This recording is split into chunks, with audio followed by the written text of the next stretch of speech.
जय श्री कृष्णा। कैसे हैं आप सभी लोग। सोशल मीडिया पे बहुत तेज़ी से वायरल हो रही है एक न्यूज़, जिसके बारे में वैसे तो हम लोग न्यूज़ के बारे में कम चर्चा करते हैं, लेकिन एक ऐसी न्यूज़ जो लगातार भारत के हर प्लेटफॉर्म पे फैलाई जा रही है और बोला जा रहा है कि भारत ने नेपाल का इंटरनेट काट दिया। जी हाँ, टाइटल आपने पढ़ा होगा। नेपाल के अंदर इंटरनेट सर्विसेज 2 मई से सस्पेंडेड की गई हैं और भारत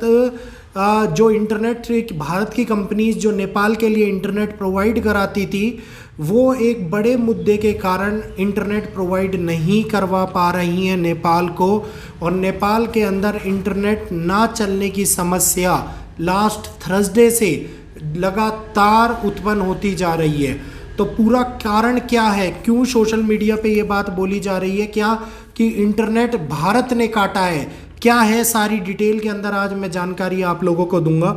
इससे पहले एक छोटी सी बात बताना चाहता हूँ। नेपाल ने अपनी 100 रुपये की एक करेंसी का नया नोट निकालने की बात करी, जिसके अंदर भारत के कई सीमावर्ती क्षेत्रों को अपने मैप के अंदर दिखाया गया।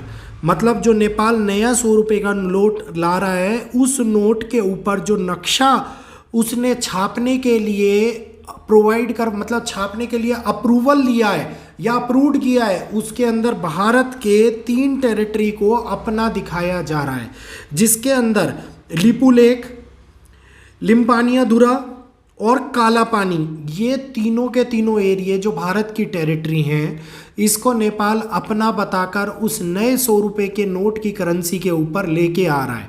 और जैसे ही ये बात पास आउट हुई कि नया नोट लाने के लिए नेपाल के अंदर मीटिंग हुई, और मीटिंग होने के बाद में तुरंत ये बात पास आउट हुई, उसके एक दिन के बाद में इंटरनेट सर्विसेज नेपाल की बंद हो गई।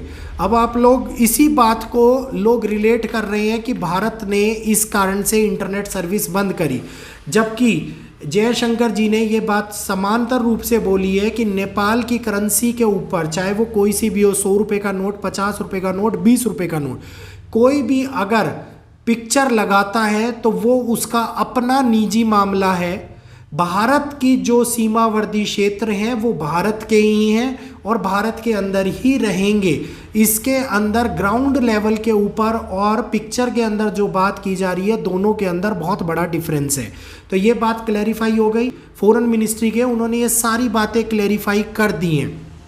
अब नेपाल के अंदर उसके एक दिन के बाद जैसे ही इंटरनेट बंद हुआ, नेपाल के अंदर बहुत सारी जगहों के ऊपर एक मैसेज पहुंचाया गया नेपाल के इंटरनेट सर्विस प्रोवाइडरों के द्वारा, जिसमें एयरटेल, टाटा बहुत बड़ा रोल है। और उन्होंने ये बात बोली कि अब हम इंटरनेट सर्विसेज को स्थगित कर रहे हैं, या फिर कुछ समय के लिए आपकी अपलोडिंग को, बैंडविड्थ को कम किया जा रहा है। तो इस बात को बोलने के बाद में, ये मैसेज चारों तरफ भेजने के बाद में इंटरनेट सर्विसेज नेपाल के अंदर इंटरनेट की बंद हो गई, जो आज भी पूर्ण रूप से नहीं चल पाई है। एयरटेल ने 5 घंटे के लिए आज भी अपनी सर्विसेज स्थगित कर रखी थी, क्योंकि नेपाल के अंदर इंटरनेट भारत की कंपनीज के द्वारा प्रोवाइड होता है।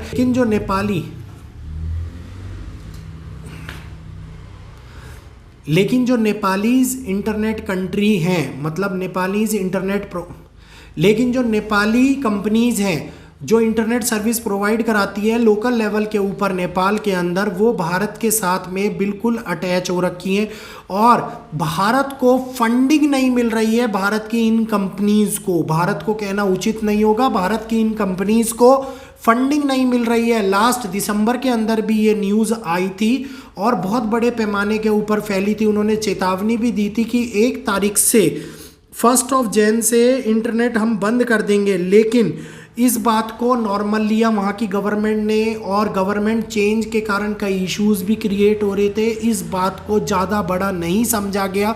इस बात को लोकलाइट के अंदर ये कहा गया कि चलता रहेगा, जब से चल रहा था। लेकिन अब जो फंडिंग है, जो फंड्स हैं, वो इतने ज़्यादा बड़े हो गए हैं कि कंपनियों को ये एक्शन लेना पड़ा। और जैसे ही ये एक्शन लिया गया, इसके तुरंत बाद चारों तरफ एक ही बात लगातार फैल रही है कि भारत ने इंटरनेट सर्विस कट कर दी, लेकिन भारत का इंटरनेट सर्विस कट करने के अंदर कोई भी अपना डायरेक्ट रोल नहीं है, कोई भी अपना पर्सनल मोटिव नहीं है। ये लगातार बार बार चेतावनी दी जा रही थी, इस प्रकार का प्रॉक्सी प्रोपेगेंडा फैलाया जा रहा है।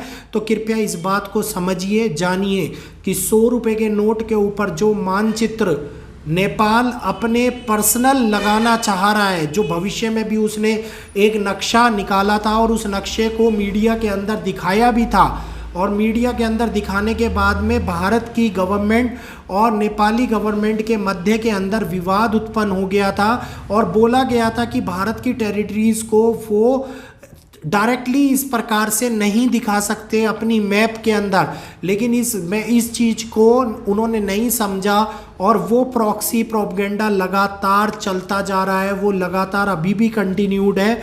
इसके बाद में अपने 100 रुपीज़ के नए नोट के ऊपर वही मानचित्र लगाने के बारे में अप्रूवल देना, इसके बारे में नेपाल क्या चाहता है, क्यों ये कर रहा है, किस लिए ये कर रहा है, इसको संपूर्ण रूप से अगर हम 1600 बात करते हैं, जिस टाइम के अंदर नेपाल का और भारत का समझौता हुआ था, उस समझौते के तहत नेपाल कहता है कि ये जितने भी टेरिटरीज़ हैं ये नेपाल की हैं, भारत कहता है कि ये टेरिटरीज़ भारत की हैं। हकीकत में वो टेरिटरीज़ भारत की हैं। नेपाल इस बारे में अपने फैक्ट्स क्लियर नहीं कर पा रहा है और लगातार किसी ना किसी बात को लेके मीडिया के अंदर बार बार उछालता रहता है, बार बार इस बात को इंटरनेशनल लेवल के ऊपर चर्चा में आती रहती हैं। और अब ये इंटरनेट सर्विस कट डाउन होने के कारण एक इंटरनेशनल मुद्दा बनाया जा रहा है कि भारत ने ऐसा किया, जबकि ये बात नहीं बताई जा रही कि संपूर्ण रूप से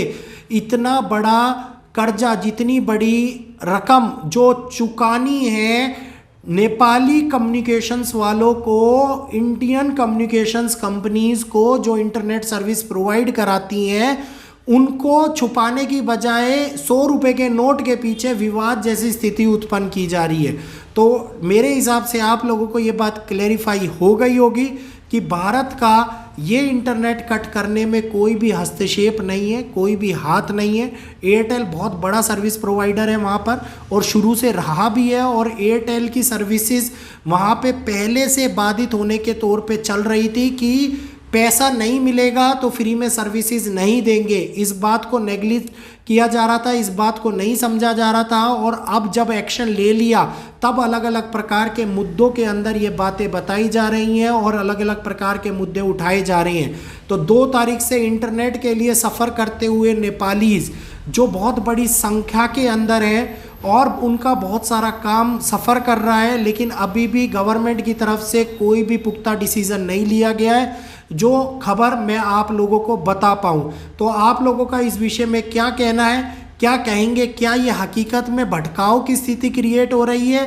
क्या हकीकत में इस समय के ऊपर ऐसा समय चल रहा है जो 2 देशों के मध्य में किसी बात को लेकर विवाद उत्पन्न कर सकता है? तो पूरी जानकारी मैंने आपको स्पष्ट रूप से इस वीडियो के अंदर दी। वीडियो अच्छा लगा हो तो वीडियो को ज़्यादा से ज़्यादा लोगों तक शेयर कर, चैनल को सब्सक्राइब कर, बेल आइकन को ऑल पे कीजिए ताकि आने वाली वीडियो की नई वीडियोस जो एस्ट्रोलॉजी के माध्यम से और भविष्य मालिका की ऊपर एस्ट्रोलॉजी के माध्यम से बताई जा रही हैं वो आप तक पहुँच पाए। जय श्री कृष्णा, जय माता दी।